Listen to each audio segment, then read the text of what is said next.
2009-এ মাত্র 17 বছর বয়সে টি-20 বিশ্বকাপ জয়, ফিক্সিংয়ের দায়ে শাস্তি পাওয়া, আবারও দলে ফিরে 2017-তে আইসিসি চ্যাম্পিয়ন্স ট্রফি জেতা। 3 বছর বাদেই অভিমানে অবসর। অনেক নাটকীয়তার পর এবারে টি-20 বিশ্বকাপের জন্য আবারও পাকিস্তান দলে ফেরা মোহাম্মদ আমিরের ক্রিকেট ক্যারিয়ার যেন রোলার কোস্টার রাইড। আমিরকে বলা হয় পাকিস্তানের লাকি চার্ম, কারণটা শুরুতেই বলা হয়েছে। আইসিসির 2 মেগা ইভেন্টের ট্রফি জয়, পাকিস্তানের হয়ে তৃতীয় দফাতেও যে ট্রফি জিততে এসেছেন জানিয়েছিলেন অবসর ভাঙার পরেই।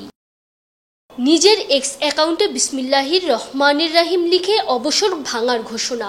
বিশ্বকাপ জেতা হলে আবারও যে অবসরে চলে যাবেন সে কথাও জানিয়েছেন আগেই।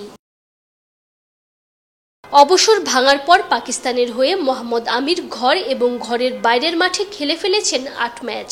গেল এপ্রিলে নিউজিল্যান্ডের বিপক্ষে প্রথম ম্যাচটায় 13 রানে 2 উইকেট নেওয়ার পরও অবশ্য বাকিগুলোতে খুব বেশি ভালো করতে পারেননি। অবশ্য ফ্র্যাঞ্চাইজি ক্রিকেটের নিয়মিত মুখ আমির জানেন কিভাবে কামব্যাক করতে হয়, আর সেটা যদি হয় বিশ্বকাপ জেতার মঞ্চ, সেক্ষেত্রে প্রতিপক্ষের বড় ত্রাসের নামই মোহাম্মদ আমির। আমির এবারও কি পারবেন মেন ইন গ্রিনদের হয়ে নিজের তৃতীয় অধ্যায়ে তৃতীয়বার লাকি চার্ম বনে যেতে? তানজিম ঐশী, অলরাউন্ডার।